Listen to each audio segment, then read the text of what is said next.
Boa noite a todos. Olá. Hoje, a Sociedade Brasileira de Genética Médica inicia a sua Hora da Genética, que é o momento de comunicação semanal com a comunidade, a fim de falar sobre atualização e tirar dúvidas a respeito de doenças genéticas. Eu sou Vera Lopes, diretora científica da Sociedade de Genética, e temos convidado hoje o Dr. Diogo Soares, que é médico geneticista do Núcleo de Medicina Avançada do Hospital Sírio-Libanês e responsável pelo serviço de genética do Hospital Real Português e pesquisador da Unidade de Genética do Instituto da Criança da USP, além de diretor de relacionamento da SBGM. O Dr. Diogo está aqui, ele foi o autor de uma nota técnica a respeito de Covid e imunodeficiência, e eu passo a palavra para ele para explicar um pouco mais o que são as imunodeficiências. Boa noite, Diogo. Bem-vindo. Boa noite, Vera. Boa noite a todos. Ficamos muito felizes, né, com esse start aí nessas lives. A gente espera que tenhamos aí uma presença maciça da população. E aí a ideia com isso é a gente começar a divulgar um pouco mais a área da genética médica. E aí vamos começar então essa série com a Covid, falando sobre esse grupo que é tão peculiar e que tem sido alvo aí de muita observação, de muita atenção, né? Então, as imunodeficiências primárias, elas, na verdade, são um grupo muito amplo, muito heterogêneo de doenças genéticas, em que o sistema imunológico ele é acometido. Então, existem mais de 400 doenças genéticas acometendo o sistema imunológico, que a gente agrupa como imunodeficiências primárias ou também, mais recentemente conhecidas como erros inatos da imunidade. E dentro desse grupo, existe um subgrupo, vamos dizer assim, de particular interesse nosso, que são exatamente as imunodeficiências sindrômicas, ou as síndromes genéticas com imunodeficiência, e que a gente observa aí, para além do acometimento do sistema imunológico, acometimento de outros órgãos e sistemas, né? Então, muitas vezes, esses preponderam dentro do contexto, e é uma área que nós, geneticistas, vamos estar mais familiarizados e mais na linha de frente. Seria basicamente desse grupo que trata essa nota técnica. Então, neste momento, nós já temos perguntas de vários dos nossos participantes que nos trouxeram antes essas solicitações. Eu agrupei aqui algumas, Diogo, acho que você já poderia começar a respondê-las, né? Eu acho que a primeira, eu acho que uma muito importante, é a questão das imunodeficiências nas crianças que fazem diversos acompanhamentos, como cardio, neuro, imunologista, né? E tem também as terapias de apoio, como fono e fisioterapia, mas que estão bem. E a pergunta da nossa participante é: vale a pena arriscar e ir para as consultas? Nós devemos vacinar as crianças e fazer os exames de rotina ou tem que esperar passar o momento da pandemia? Muito boa pergunta e vai exatamente nesse nicho nosso das imunodeficiências sindrômicas, né? Então, o que a gente tem tido de orientação com relação a esse grupo específico é que é um grupo de potencial risco aumentado. Então, as medidas que se orientam aí populacionalmente de distanciamento social, etc., elas devem ser redobradas dentro desse grupo de pacientes, né? E nesse contexto, consultas eletivas, né, pacientes que estão deixando muito claro isso, pacientes que estão assintomáticos e que seriam aí avaliado só num procedimento de rotina, etc., a gente tem orientado que isso seja postergado, né? Sempre, logicamente, acordado com os médicos que acompanham o paciente, né? Mas temos aí alternativas de teleconsultas, teleorientações, muitas das instituições aí, como o Instituto da Criança, têm oferecido essa possibilidade de contato com os grupos de especialidades para ter essa orientação, né? De forma geral, deve-se evitar essa exposição em situações que são eletivas, né? Com relação à vacina, particularmente aí diante do nosso calendário vacinal, a vacina da gripe, ela deve ser tomada. Inclusive, existe uma recomendação que os pacientes, particularmente com imunodeficiência, mesmo aqueles que não conseguem produzir uma resposta vacinal adequada, né, se orienta que mesmo este grupo tome a vacina, né? É importante a gente entender que a vacina ela não protege diretamente contra o coronavírus, né? Então, ela não vai evitar a infecção pela Covid, mas diante da época, enfim, ela diminui a incidência das síndromes gripais, que poderiam ser um fator aí de confusão e até de motivações aí a idas a pronto-socorro.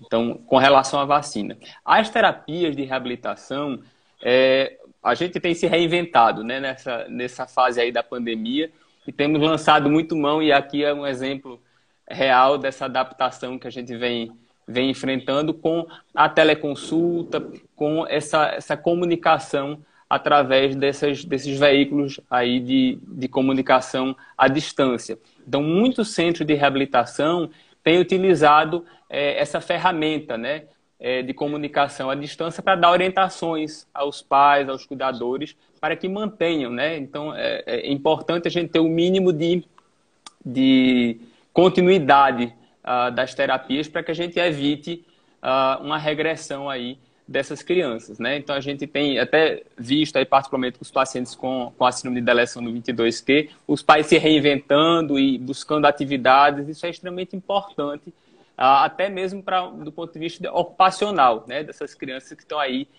em quarentena. Então, a gente buscar atividades para eles, né? Tanto pedagógicas quanto no cenário de reabilitação. Isso é fundamental. Isso é uma coisa importante falar, porque às vezes, no tudo estando diferente, né, acaba que se esquece um pouco de que manter uma certa rotina das terapias é fundamental para o bem-estar da criança também, né, para diversificar esse dia que fica mais longo sem atividade específica, né? Então, questão de buscar motivação, né, de fazer tudo isso. Uma outra pergunta que apareceu aqui, que eu acho que é muito importante, porque as pessoas que têm imunodeficiência, às vezes não respondem bem a alguns testes, a alguns exames, né? Então, a pergunta da nossa colaboradora aqui é: que exame que a gente usa para confirmar o COVID em quem tem imunodeficiência? Essa é uma excelente pergunta, porque a gente sabe que as imunodeficiências têm, por vezes, algumas peculiaridades. Então, por exemplo, o parâmetro febre, né? Então, tem alguns pacientes, alguns tipos de imunodeficiência em que o paciente não monta uma resposta inflamatória, não monta uma resposta febril. Então, você perde esse parâmetro. Esse é um exemplo. Já outros pacientes que têm, por exemplo, as síndromes autoinflamatórias, muitas vezes eles têm febres periódicas. Então, acaba gerando um fator de confusão. E temos um grande grupo, que são os grupos das deficiências de anticorpo, em que, por exemplo, uma sorologia para a detecção, aí, o IgM, né, a sorologia para a detecção de uma fase aguda de uma infecção, pode não ser a melhor metodologia. Então, o que se orienta é que se faça a detecção pelo PCR, né, pelo RT-PCR. Então, esse seria o exame adequado para a investigação desse grupo de pacientes.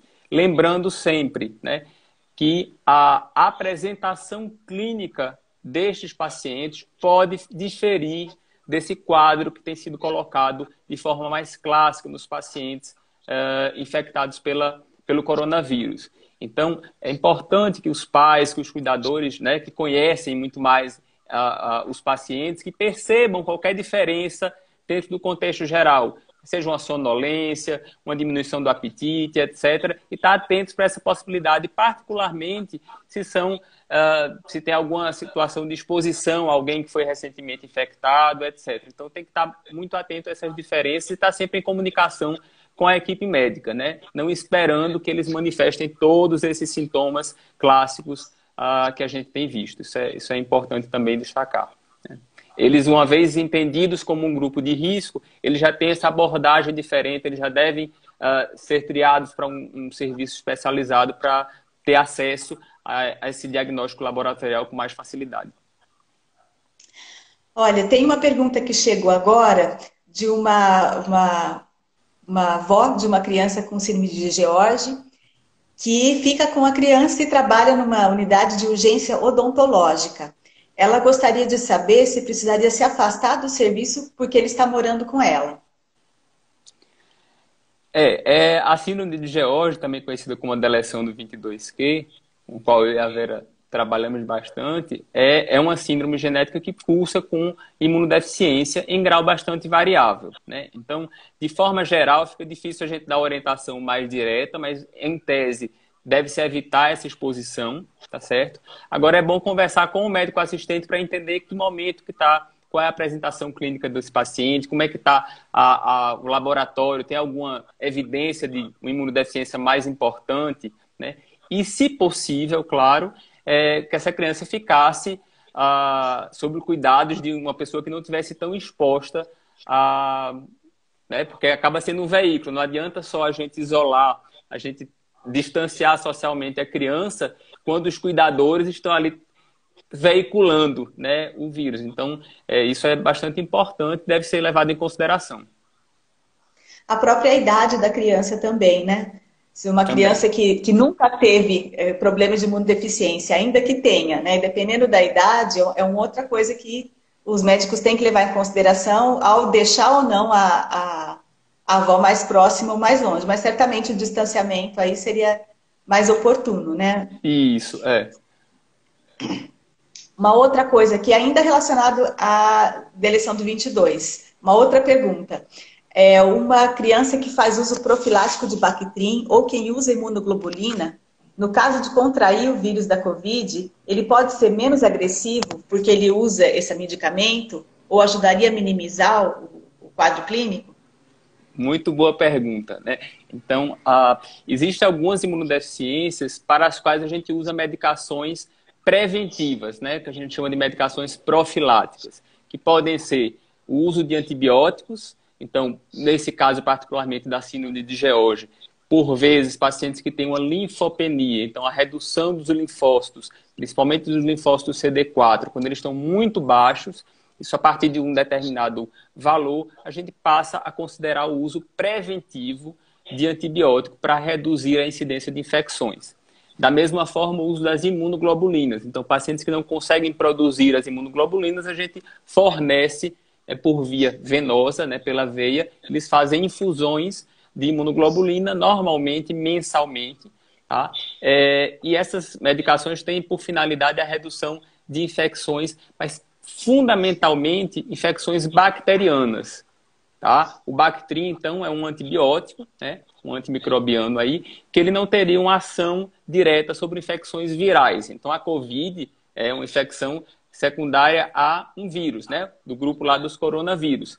Então, nesse sentido, não tem um benefício.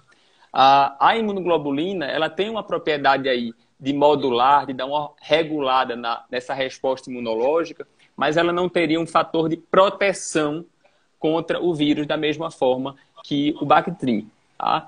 Aproveitando esse ensejo aí, existe uma preocupação de alguns pais com relação os riscos da imunoglobulina. Então, a imunoglobulina humana, na verdade, é um concentrado de plasma de indivíduos saudáveis. Existe uma grande preocupação com riscos de infecção, né? E, então, será que tem uma chance de o vírus passar através da imunoglobulina? É seguro usar a imunoglobulina? Sim, tá? Até porque existe um estoque de imunoglobulinas. Essa infecção ainda está muito recente.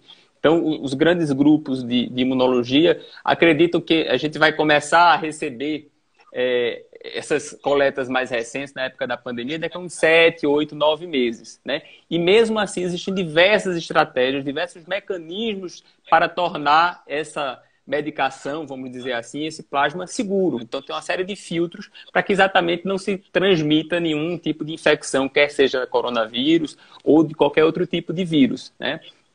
Então, é seguro, deve se manter, tá? Não deve ser uma coisa extremamente importante. Terapias de reposição, quer seja, por exemplo, terapia de reposição enzimática, no grupo lá dos erros inatos do metabolismo, terapias de reposição de imunoglobulina, aqui nos erros inatos da imunidade, são importantíssimos e deve se manter isso, tá? Alguns grupos de imunologistas têm adequado, né, a rotina. Tem alguns pacientes que conseguem receber a medicação por via subcutânea e fazem a medicação em casa. Outros precisam ir a um centro de infusão. Então, têm sido traçadas todas essas estratégias, tá? Em algumas situações, eles corrigem a dose, ajustam a dose da imunoglobulina para tentar espaçar um pouco o intervalo, né? Então, tudo isso é avaliado individualmente, né? mas o que é consensual é que não devem ser interrompidas absolutamente, tá? Nenhuma dessas medicações. Mas sim, respondendo lá a pergunta, não teria uma relação direta, quer seja com a prevenção da infecção ou com a evolução, uma vez do paciente infectado. Quer dizer, ele não tende a ter um quadro mais leve necessariamente pelo uso de nenhuma dessas medicações. Ainda na questão medicação, temos uma outra pergunta aqui relacionada ao uso de antirretrovirais. Se ele teria alguma eficiência contra o coronavírus. Boa pergunta. Então, esse cenário de terapêutica, né? A gente sempre busca, mas puxa vida, quando é que a gente vai conseguir resolver essa pandemia? Quando é que vai surgir um medicamento? Então, existem várias linhas de estudo atualmente, vários estudos clínicos sendo realizados, e obviamente que uma vez sendo uma infecção viral, foram já estudados e considerados, e têm sido ainda analisados alguns antivirais, né? Incluindo alguns antirretrovirais, alguns estudos aí, obviamente pequenos, e não tem um benefício ainda claro do uso de nenhum desses antirretrovirais, né? Existe uma medicação que acredito que algumas pessoas já têm acompanhado aí, tem sido noticiado nos jornais aí, o uso de uma medicação que é um antiviral pelo FDA, que é o órgão regulador americano, né, que é o Remdesivir. Então, essa medicação já tem um estudo duplo cego, um estudo bastante adequado do ponto de vista metodológico, que tem sugerido, tem uma tendência de que ele tem uma boa resposta. Então, eles estão numa fase 3 agora, o Instituto Nacional de Saúde dos Estados Unidos, e essa medicação ela foi aprovada pelo FDA em caráter emergencial para os casos graves. Então, pode eventualmente ser um caminho, mas ainda estamos numa fase muito inicial. Então, a gente precisa ter muita cautela, muita prudência com relação ao uso dessas medicações. Então, respondendo aí... Uma outra coisa importante, que você já comentou um pouco, mas eu acho que vale a pena a gente retomar, é a questão da manifestação clínica de uma Covid-19 dentro de uma pessoa com imunodeficiência, né? Já foi comentado que ela pode ter uma apresentação diferente, mas se você puder comentar um pouquinho melhor, porque isso vai embasar outras perguntas que vêm aqui para frente, né? Tá. Bom, então, essa é uma coisa que a gente tem observado muito atentamente, tá?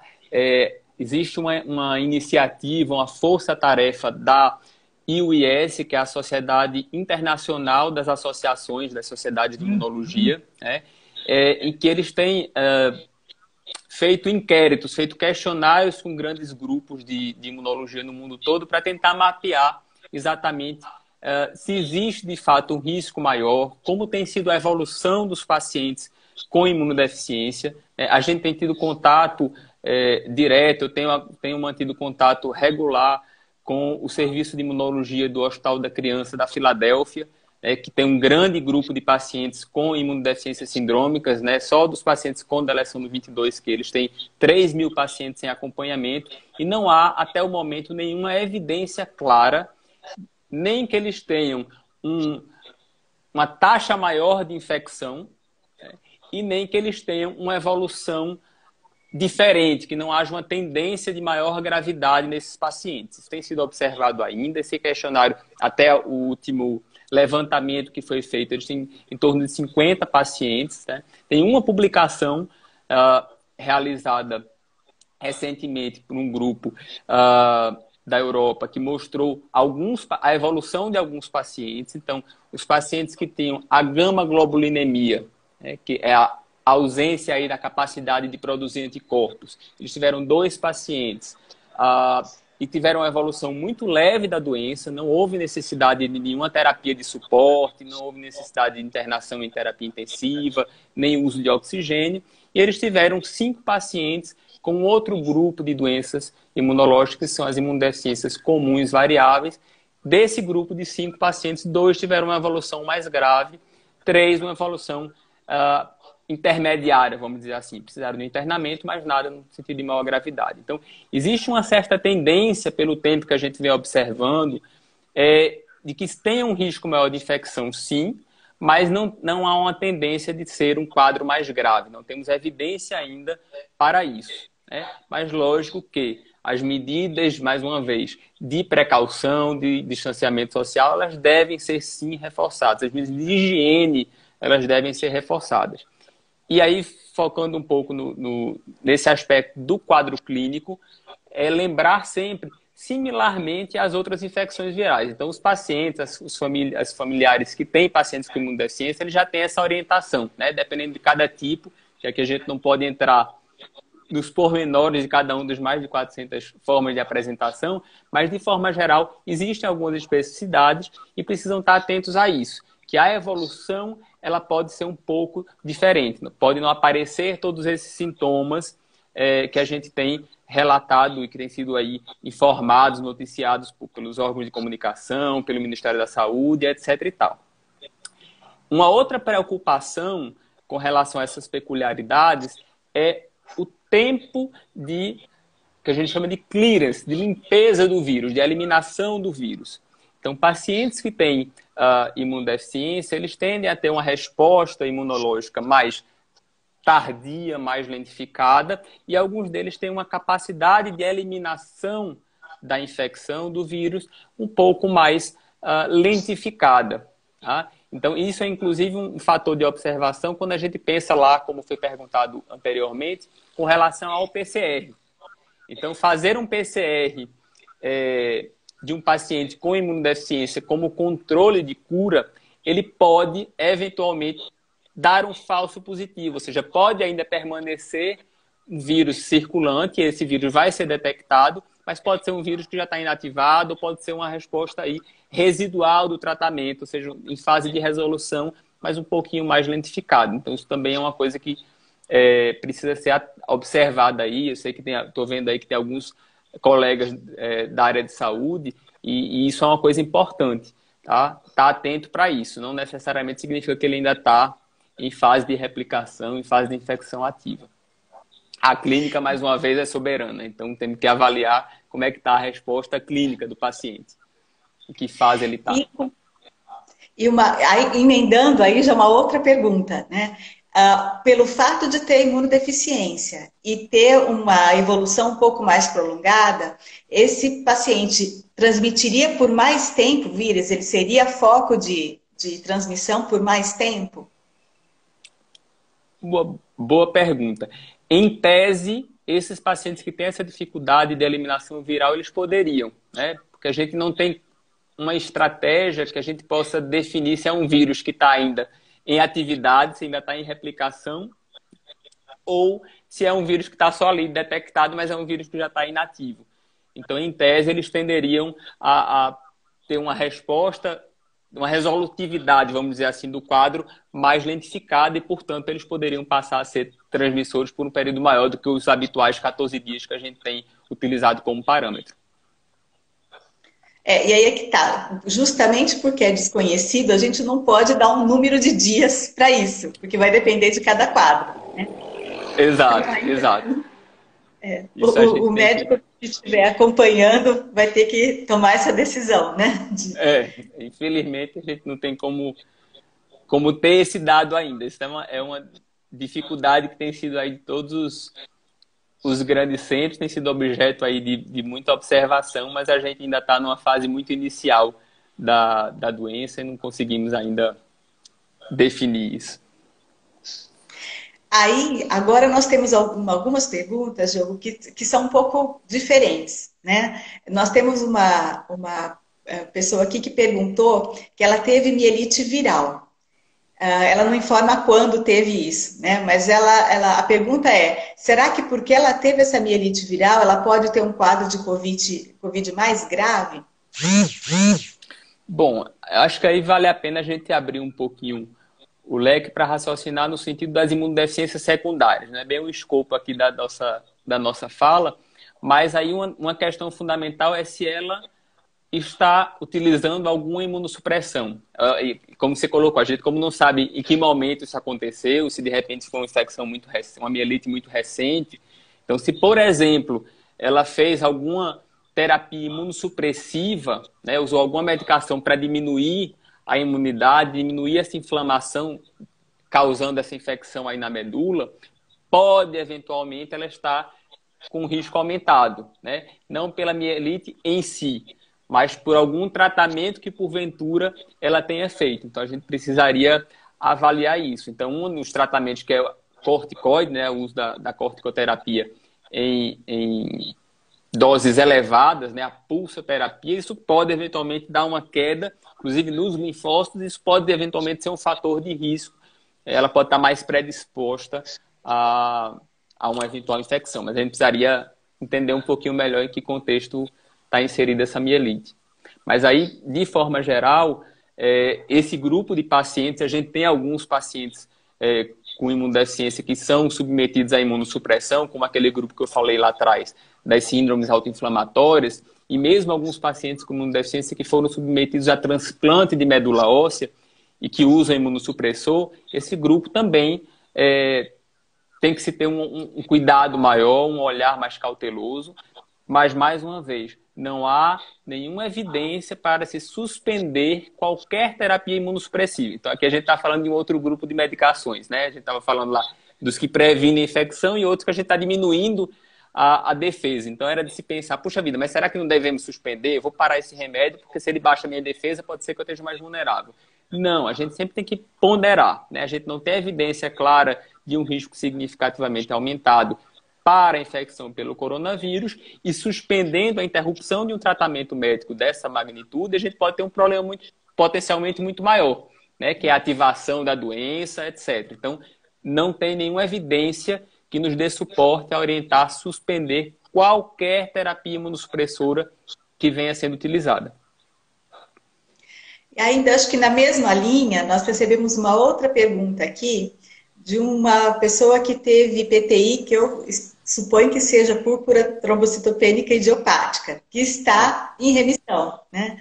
E ela gostaria de saber se isso se encaixa no grupo das imunodeficiências e se existe algum risco mais aumentado para a Covid-19.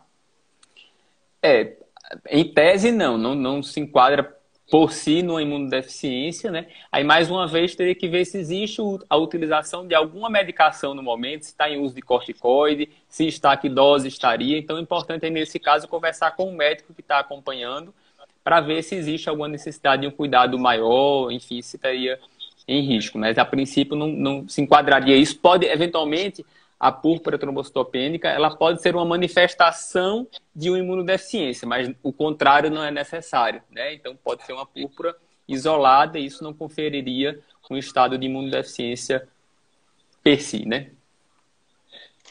Uma outra questão que começa a aparecer agora é a questão do uso nos quadros leves da hidroxicloroquina, né? E você tem algum comentário a fazer sobre esse tipo de medicação? Bom, tem sido alvo aí de muita discussão,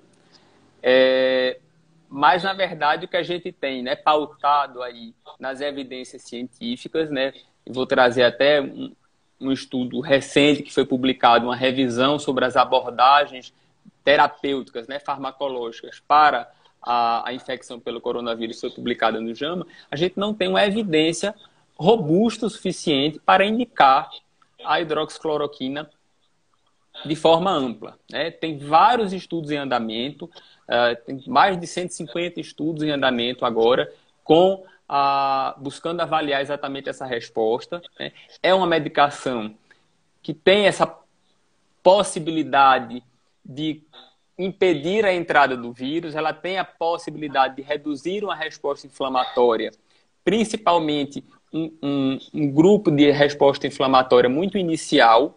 Então, isso sugere que talvez o uso dela muito precocemente poderia contribuir para uma menor resposta inflamatória, né? A gente sabe que 80% dos pacientes que têm a infecção pelo coronavírus, né, que tem a Covid-19, vão evoluir de forma muito leve, né? 20% vai ter uma forma mais grave, e o que caracteriza essa gravidade é diretamente a resposta inflamatória, né? Então, passa a ser uma doença eminentemente de resposta imunológica. Um grupo responsável por essa gravidade maior são as citocinas, que são proteínas aí liberadas relacionadas com a imunidade inata, liberadas muito inicialmente na infecção. E quanto maior o número dessas citocinas liberadas, então a COVID é um exemplo que a gente chama de tempestade de citocinas, né? Como uma infecção generalizada como a sepsis. Então você tem uma liberação muito grande de citocinas de forma abrupta, e isso leva à disfunção de vários órgãos, né? Principalmente aí do endotélio, da parede dos nossos vasos sanguíneos, e isso é um dos motivos pelo qual se considera usar heparina, etc. e tal. Então, a hidroxicloroquina, ela poderia ter essa propriedade. In vitro, ela parece ter isso, mas isso não se comprovou ainda clinicamente. Então, uma outra questão aí que tem sido observada é que é uma medicação usada, por exemplo, obviamente há um tempo, para outras doenças, inclusive algumas doenças reumatológicas, algumas doenças autoimunes, exatamente por ter essa propriedade de regular aí o sistema imunológico. Então, nesse sentido, tem alguns grupos de reumatologia que estão observando a evolução da COVID nos pacientes que já usam. Será que tem uma incidência menor? Será que isso é um fator protetor? Aqueles que adquiriram a infecção pela coronavírus, né? Será que eles têm uma evolução melhor? Até o momento, isso não se comprovou. Inclusive, aqui no Hospital das Clínicas, tem um grupo do departamento a disciplina de reumatologia, tem observado, tem feito um estudo nesse sentido, e até o momento, claro, dados muito preliminares, a gente não tem ainda uma evidência do benefício, nem mesmo, porque nesse racional, no uso preventivo da cloroquina, da hidroxicloroquina. Então, do ponto de vista científico, do que a gente tem de evidência e de recomendações da OMS, dos grandes órgãos de regulação, a gente não tem ainda uma evidência clara desse benefício, muito menos nesse grupo de pacientes com imunodeficiência. Lembrando que é uma medicação que tem esses potenciais benefícios, mas tem também uma série de efeitos colaterais potenciais. E aí vale frisar que uma das populações de risco é a população idosa, que tem fatores de risco aí, até pela polifarmácia que a gente chama, né? O uso de várias medicações e podem ter interações, e a chance de ter complicações, de ter efeitos colaterais ao uso da medicação pode ser um motivo de contraindicação, né? Então temos que ter muita cautela nesse sentido. Então, que eu acho que você reforçou bem isso. Se já não tem evidência robusta para toda a população, para a população com imunodeficiência, isso é mais um desafio na decisão, né, de usar ou não, visto que não tem informações, né, que possam ajudar a definição. Como você avalia, nesse momento, a questão da pessoa com imunodeficiência dentro do contexto do isolamento social, né? Nós já discutimos a questão de manter o estímulo, né, das terapias, mas além disso, a recomendação geral é de que quem pode ficar em casa, fique em casa, né? Isso seria também para esse grupo? Ou você acha que esse grupo teria alguma abordagem diferenciada?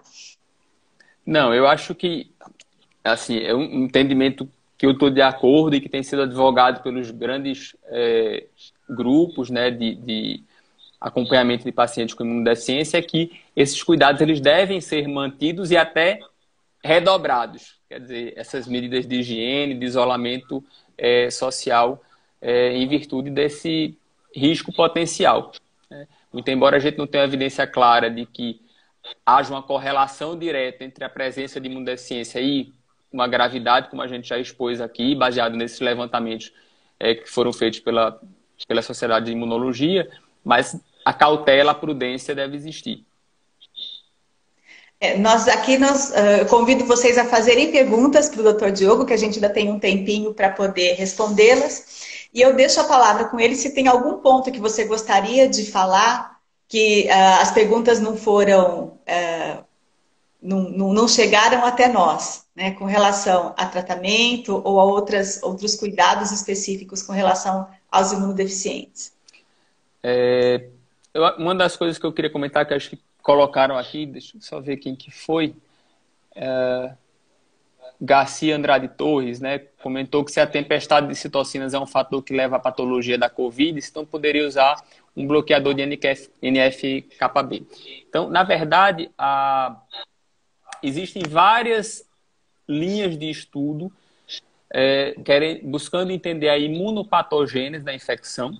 Tá? Essa é a base aí, inclusive do ponto de vista molecular. Então, tem vários estudos, uma iniciativa grande, conduzida, liderada por um imunologista francês, professor Jean-Laurent Casanova, também da Universidade de Rockefeller e da Universidade de Paris. E ele tem feito um estudo exatamente buscando avaliar aspectos moleculares, então estudo genético buscando avaliar genes relacionados com a resposta imune desses pacientes que têm uma evolução mais grave, para a gente poder ter um entendimento melhor dessa imunopatogênese e, com isso, a gente conseguir atuar de forma mais dirigida. Então, como exemplo aí dessa pergunta, existem vários estudos agora em andamento buscando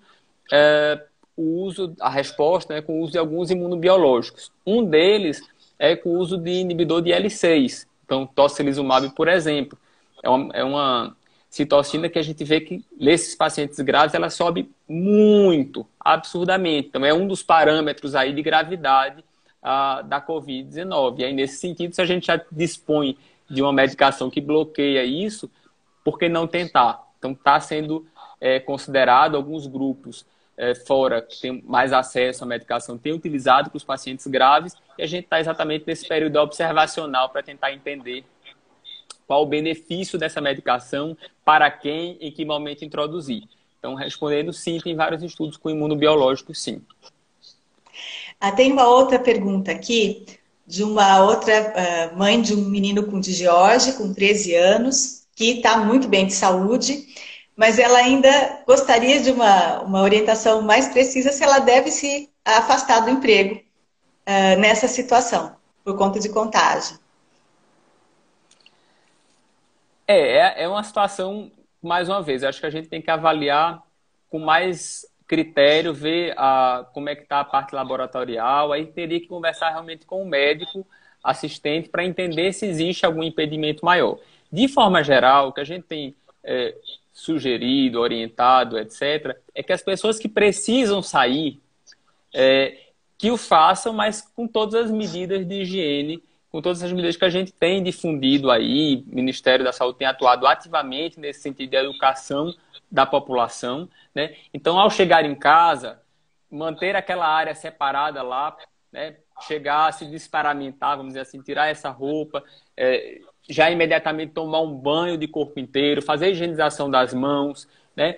E só então, após isso, poder ter contato com esse paciente, essa criança, esse adulto que tem alguma imunodeficiência, né? E ao sair de casa, como a gente tem disseminado aí, com todas as medidas de precaução. Então, tá sempre lavando as mãos, ou passando álcool em gel, utilização de máscara. Então, são medidas que a gente evita trazer, vamos dizer assim, o vírus para um ambiente que, teoricamente, está isolado, que está estéril, e aí a gente protege esse paciente com imunodeficiência ou com um potencial risco de ter algum acometimento imunológico.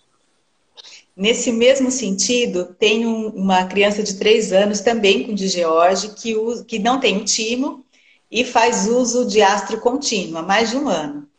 E a pergunta dessa mãe é se essa medicação pode ajudar a prevenir o Covid. Bom, Tamires, boa pergunta. A azitromicina é uma medicação interessante porque é um antimicrobiano, então, em tese, a gente usa ela exatamente seguindo o raciocínio lá do Bactrim, que a gente falou no início. Então, a medicação utilizada quando essas células de defesa, esses linfócitos estão muito baixos, exatamente quando a gente observa nos pacientes que não têm o timo, que tem uma diminuição significativa do timo, e ela ajuda fundamentalmente na prevenção contra infecções por bactérias, infecções bacterianas. Tá? A azitromicina, em particular, ela tem uma propriedade moduladora da resposta imunológica. Então, até alguns pacientes com outras formas de imunodeficiência, eles se beneficiam do uso dessa medicação na prevenção de complicações pulmonares, por exemplo, né, que a gente chama de bronquiectasias. Então, é uma medicação que vem, inclusive, sendo usada para alguns pacientes mais graves que têm infecção pelo coronavírus e têm um risco potencial de ter uma infecção bacteriana sobrejacente, tá? Então, ela não ajuda na prevenção, mas uma vez tendo um quadro gripal, por vezes a gente entra com o antibiótico associado nos pacientes com imunodeficiência pelo risco potencial deles terem uma dupla infecção, que a gente chama de superinfecção, uma sobreposição. Então, ele tem a infecção viral, isso às vezes desorganiza, desbalança essa resposta imunológica e aí pode vir uma infecção secundária por uma bactéria. Então, não diretamente, mas indiretamente pode ter aí um benefício. Mudando um pouquinho de assunto, nós temos uma pergunta da Célia, que pergunta que ela tem falta de vitamina B12, estaria na zona de risco para ter, não sei se imunodeficiência ou a Covid. Não, a princípio não tem nenhuma relação direta entre a deficiência de vitamina B12 isolada com a imunodeficiência, né? Com a imunodeficiência secundária. Existem algumas deficiências nutricionais, a própria desnutrição como um todo, ela pode levar a um estado de imunodeficiência secundária, mas não uma deficiência específica da vitamina B12. Nós temos uma pergunta aqui que é mais geral para todo mundo, né? Não só para imunodeficientes. É que a grande dúvida é se a pessoa que teve Covid pode retornar ao trabalho após 14 dias de isolamento, mesmo assintomático, porque as pessoas se sentem inseguras. Essa um grande questionamento aí que se faz, se deve se fazer algum controle laboratorial da infecção ou não.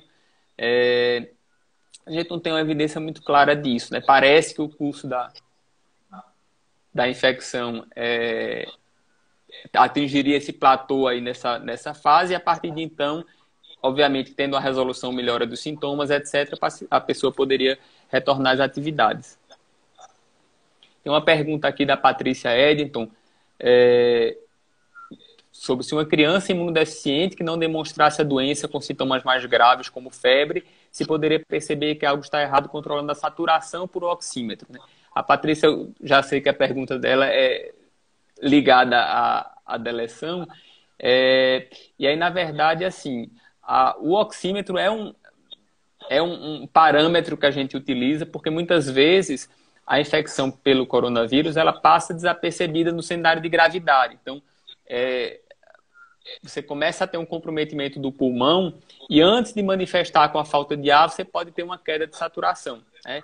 Existe esse fenômeno, isso poderia eventualmente ser utilizado, mas não isoladamente como um parâmetro de infecção, né? Lógico, se a criança está mais apática, está mais molinha, está comendo menos, enfim, tem uma mudança no estado geral da criança.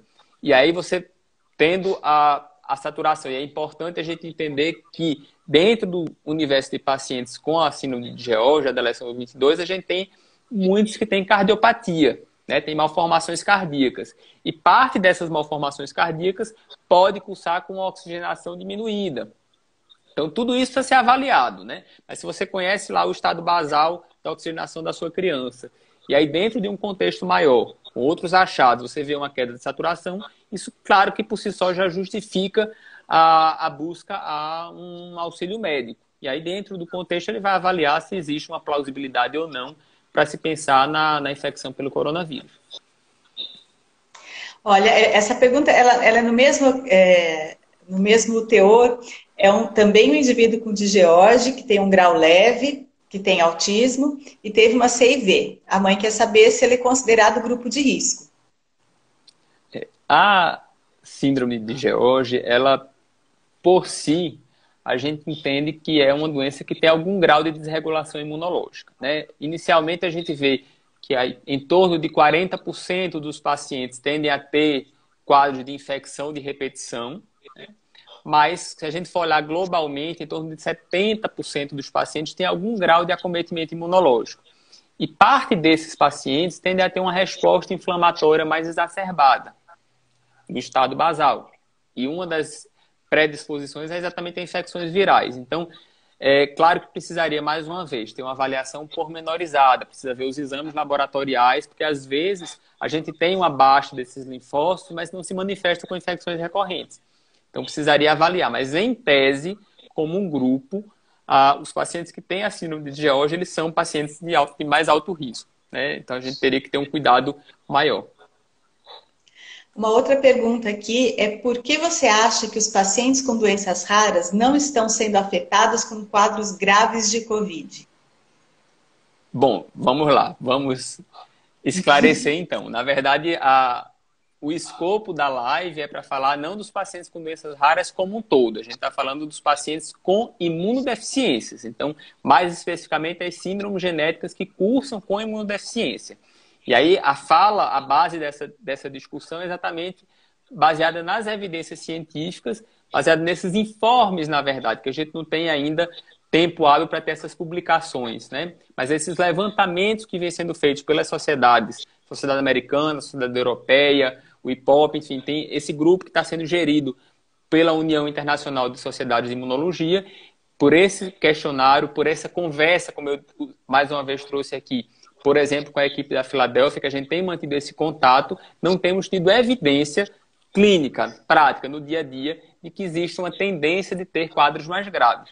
Mais uma vez, ainda não temos esse conhecimento sedimentado e exatamente por isso, pacientes que têm algum grau de acometimento do sistema imunológico, ou seja, pacientes que têm as células de defesa em algum grau, de alguma forma comprometidas, estão potencialmente enquadrados, vamos dizer, num grupo de risco e devem ser resguardadas as medidas de isolamento, de distanciamento social, de higienização e assim sucessivamente. Então, o que a gente colocou é que, na verdade, aparentemente, a gente não vê uma incidência maior da doença e os pacientes que adquiriram a infecção não tendem a ter um curso muito mais grave do que tem sido distribuído aí de forma geral, que seria exatamente 80% de uma forma mais leve, 20% de uma forma mais grave da doença, mais nesse sentido, mas focando nos pacientes com imunodeficiência.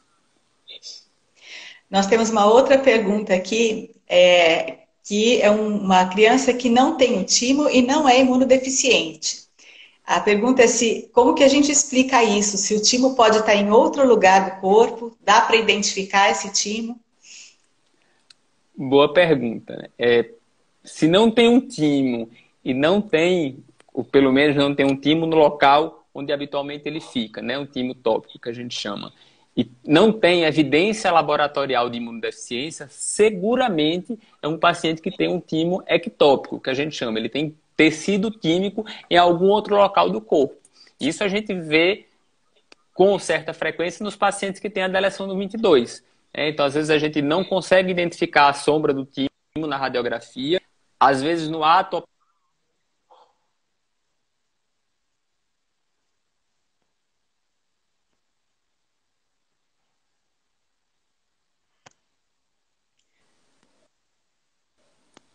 Oi? Diogo, eu não estou te escutando. Eu não sei se sou só eu. Estão me ouvindo agora? Agora sim. Tá. Então, como eu estava falando, provavelmente tem um tecido tímico fora ali da região habitual, tá certo? Que é o suficiente para manter uma regularidade aí da resposta imune. Não existe um exame que a gente consiga precisamente identificar aonde está, né? E ele cumprindo o seu papel, mesmo que ele esteja fora do local habitual ali na região do mediastino, não tem nenhum comprometimento significativo. O parâmetro mais relevante é exatamente o laboratório. Se ele é um indivíduo imunocompetente, ou seja, se os linfócitos estão produzidos de forma adequada, é o que é mais relevante. Uma questão aqui que nós abordamos um pouquinho já, mas talvez valha a pena explicar um pouco melhor, sabendo que as crianças com imunodeficiência podem ser assintomáticos, elas não vão positivar nas dosagens de IgG e IgM. Então, não teria como controlar se ela teve a doença. Essa a sua colocação, Diogo? Vamos esclarecer um pouquinho mais, então.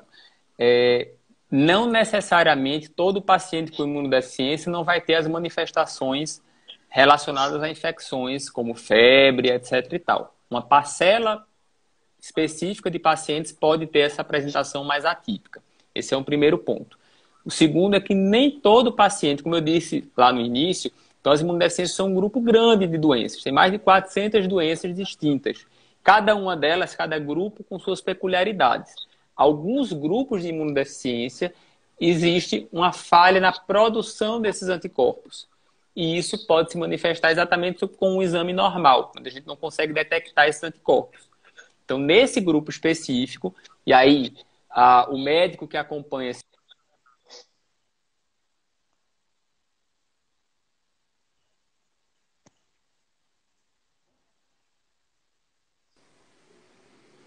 Diogo, Oi? deu uma cortadinha. Se você puder repetir essa sua última fala, que cortou um Tá. pouco o áudio. Tá, então assim, nem todo paciente, como eu estava falando, que tem imunodeficiência, ele não vai conseguir produzir anticorpos. Então é importante saber qual que é o diagnóstico, conversar com o médico assistente para saber se existe essa peculiaridade. Nesse grupo específico, a sorologia ela perde o seu valor. Ela não pode ser um parâmetro a ser considerado, e aí a gente tem que usar o parâmetro realmente da PCR. Né? E não sei se pegou, se vocês conseguiram ouvir no início também a questão da apresentação. Não necessariamente todo paciente com imunodeficiência não vai ter esse quadro clínico típico, né? Uma parcela deles pode não ter, pode não fazer a febre, etc e tal. E mais uma vez, em geral, esse padrão não é específico da COVID. É uma característica do paciente como um todo, frente a qualquer infecção. E, em geral, o familiar já conhece essa evolução, já foi orientado pelo seu médico nesse sentido. Olha, como nós temos usamos como plataforma o Instagram e ele tem uma hora certinha e depois ele cai, nós temos alguns minutinhos. Você quer fazer uma conclusão geral antes de encerrarmos a respeito de Vamos, cuidados gerais? vamos lá, então. Então, assim, primeiramente dizer que foi um grande prazer. Estou muito feliz de participar e de dar esse início aí das lives aí, dessa interação maior da Sociedade Brasileira de Genética Médica e Genômica com o público. É uma grande satisfação para nós. Maiores informações vocês podem ter através da nota técnica que a doutora Vera comentou no início da live. Então, acessando o site da Sociedade Brasileira de Genética Médica e Genômica, www.sbgm.org.br. Então, através desse site, vocês conseguem abrir a nota técnica que pode trazer maiores esclarecimentos. Também fico à disposição, se quiserem perguntar alguma questão pontual ou alguém que tenha feito alguma pergunta que a gente não tenha conseguido responder, podem acessar o meu Instagram, dr.diogosoares. Será um prazer conversar com vocês e dizer que, de forma geral, é isso. Então, ainda é um conhecimento que está se construindo, tá certo? Inclusive, nesse sentido, se tivermos informações atualizadas, alguma evidência diferente, nós vamos estar aí comunicando através do site da SBGM e que, de forma geral, as recomendações são: os cuidados devem ser os mesmos da população geral, vamos dizer assim, de isolamento, de distanciamento social, as medidas de higienização, então higienização das mãos, uso de máscaras, etc. e tal, sendo de forma mais cautelosa, de forma mais redobrada, vamos dizer assim. Então, essa efetivamente tem sido a medida mais eficaz para a prevenção da Covid-19 atualmente.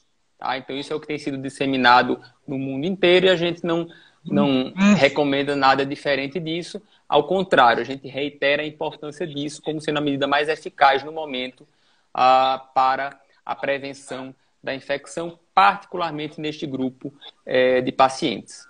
Acho que era isso a mensagem, Vera.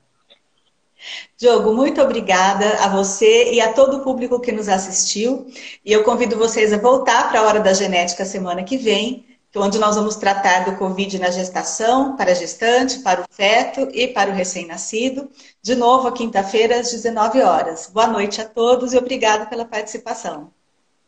Boa noite a todos. Boa semana. Esperamos vocês na próxima quinta-feira. Até mais, gente. Tchau, tchau. Tchau.